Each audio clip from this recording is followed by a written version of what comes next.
All right, so welcome to the Life Tradeoffs Podcast. I'm your host, Nitin, and today, I don't think I've told any of you guys, but I'm friends with AOC. And so I've got her on the podcast. Okay, I'm just kidding, but it's one of my best friends, Emily, and she's very knowledgeable about a lot of things. I think we can have a great conversation today. And Emily, like, how are you doing today? I know it's been like a weird week with so much snow and finals are ending, but how you been? I'm good. This is actually like the first time I see Nitin since March. I think it was the last time like I saw you in person. So this is really nice to see you, even though it's like on Zoom, given the circumstances. Yeah, you're one of the few lucky ones who got to see me in person this year because I think the last time I left my house was March 13th, and that was the last time St. John's played a basketball game in Madison Square Garden. So consider yourself lucky. I think you were pretty fortunate to I see me think it this was year. before. It was like before all the madness went down. Honestly, like if you think about it, the vaccine, like not the vaccine, the virus apparently started in December in China or whatever, and you're November even they're yeah, saying. November. But you're telling me that we didn't have the virus here in January or February or even in March in the beginning, and it just magically appeared in like the middle of March, and then everyone started getting sick because we started testing. So like I'm trying to like I've been trying to think about that for the past couple of weeks. Um, Mhm. like if we had people sick in a different country and they're traveling normally to our country, wouldn't there be a spike in hospitalizations during the time period of January to March? I don't see any of that data. I think And the problem is that people didn't know what like people were getting sick from. Do you know what I mean? Because like okay, we've never really seen anything like this before, like anything of this magnitude, if you think about it. So I feel like a lot of people were just brushing this off as if it was like maybe like a bronchitis or like the flu, like a severe case of the flu. Because I know some of my friends that they were saying like, you know what, I'm convinced that I had it in December because we didn't know what it was in December, but like people could have been still experiencing those symptoms if you think about it. It's possible. I agree with you. And that's weird because I was really sick in December and I was kind of convinced that I had COVID, but since we didn't even know what it was, and I honestly can't smell anything since January. I can't Are you smell anything. kidding? Yeah, I anything I need like I have a candle right here, right? And this What candle, kind? it's juicy red mango. You know I love candles. Yeah. So if I don't put it up to here, I can't smell it. Like if I even if I light it, I can't smell it in my room. So I was telling my sister yesterday, I'm like, I don't think your candle works. And she's like, no, it works. Your nose is just messed up. And I'm kind of convinced it is because I can't smell anything. And I'm convinced I have COVID since December. Like I don't have it, but like I think Maybe that's like an after effect.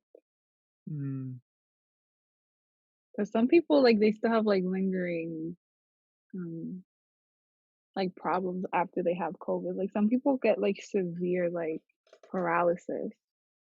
I don't know oh if you yeah. know that.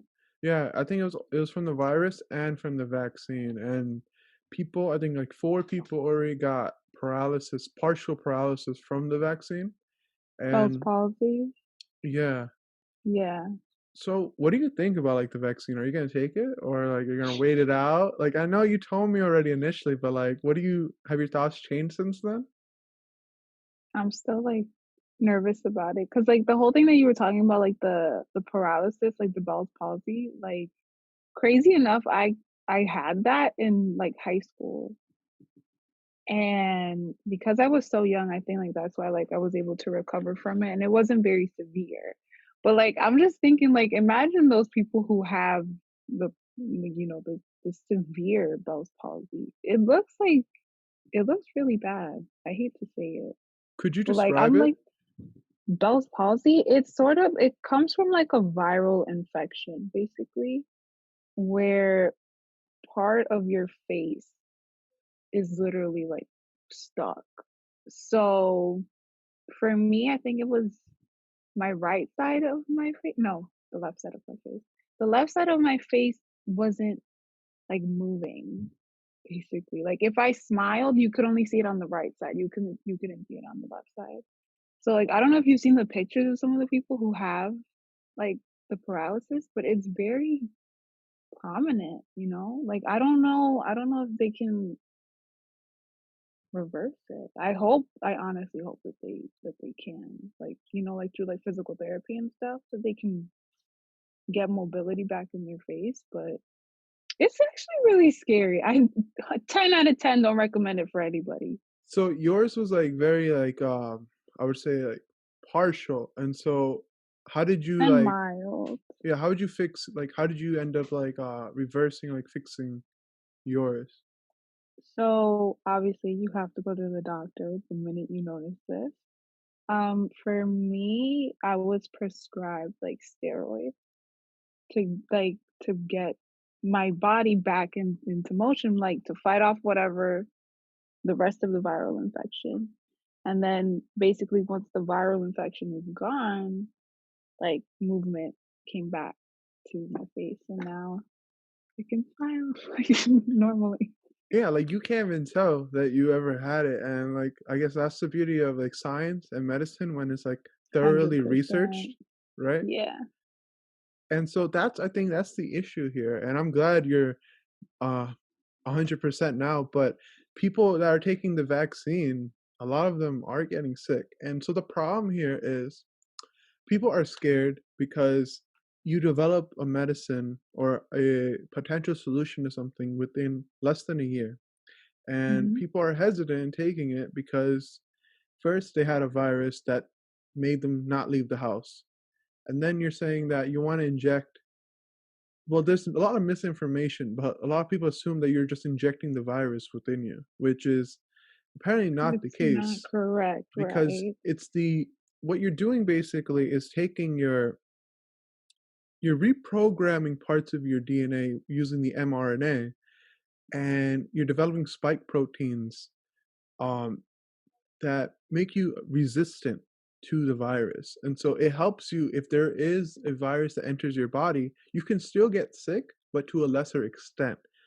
So it doesn't erase the likelihood of not getting the virus at all. It just mitigates the actual damage. And um I respect both sides. I respect people who don't want to take it and take it because it takes a lot of guts to take it, and I feel like people should be given like A choice. the choice to take it or not.